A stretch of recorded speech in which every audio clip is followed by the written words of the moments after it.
Assalamualaikum warahmatullahi wabarakatuh. Perkenalkan, nama saya Intan Yohanita Saputri.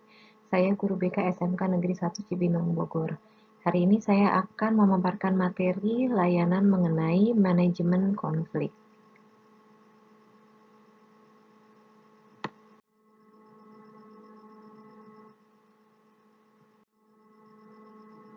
Apa kamu sedang mengalami konflik?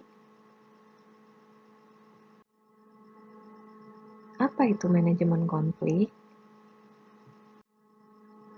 Manajemen konflik adalah cara yang digunakan individu untuk menghadapi pertentangan atau perselisihan antara dirinya dengan orang lain yang terjadi di dalam kehidupan.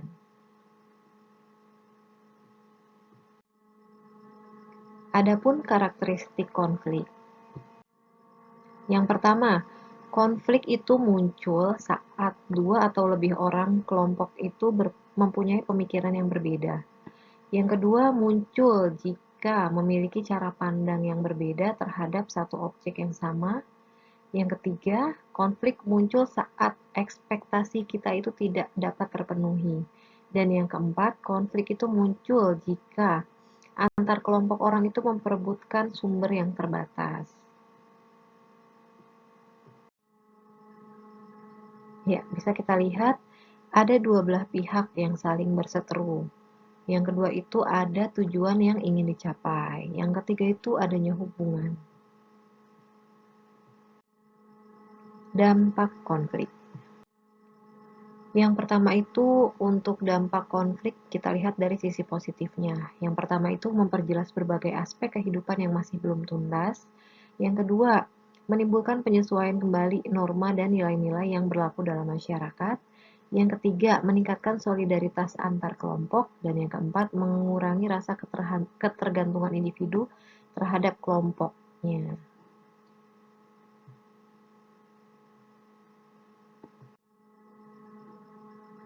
Nah, adapun di sini dampak negatifnya yaitu keretakan hubungan, kerusakan harta benda, berubahnya kepribadian, ataupun munculnya dominasi dalam kelompok.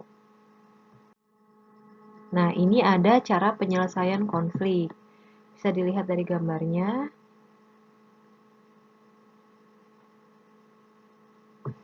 Yang pertama ada gaya kura-kura. Jadi sama halnya dengan kura-kura yang suka bersembunyi di balik tempurungnya, maka orang yang mengalami konflik ini biasanya menarik diri untuk tidak menyelesaikan konfliknya.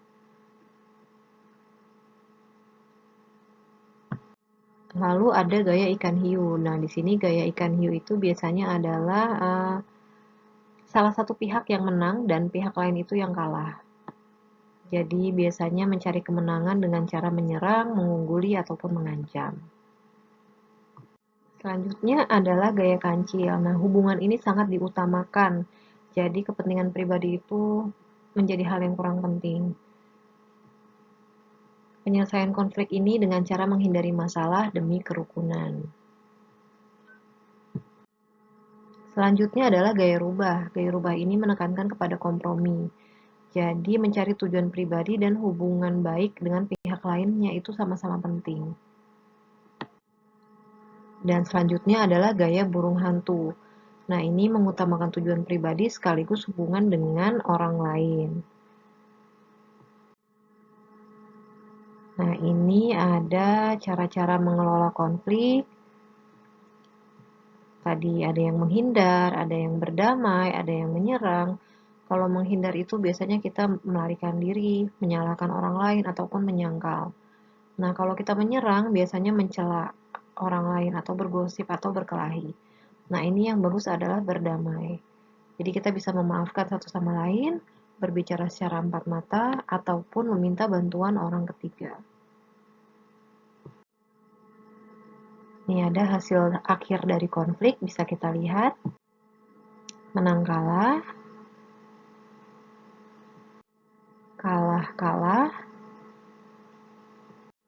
atau menang dan menang tapi hubungannya rusak,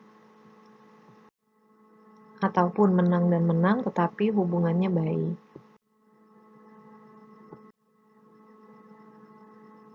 Ingat, kalau ada konflik, jangan hindari, tetapi konflik adalah bagian dari hidup. membaik atau memburuk, seperti itu. Nah, terima kasih. Sekian pemaparan dari saya. Wassalamualaikum warahmatullahi wabarakatuh.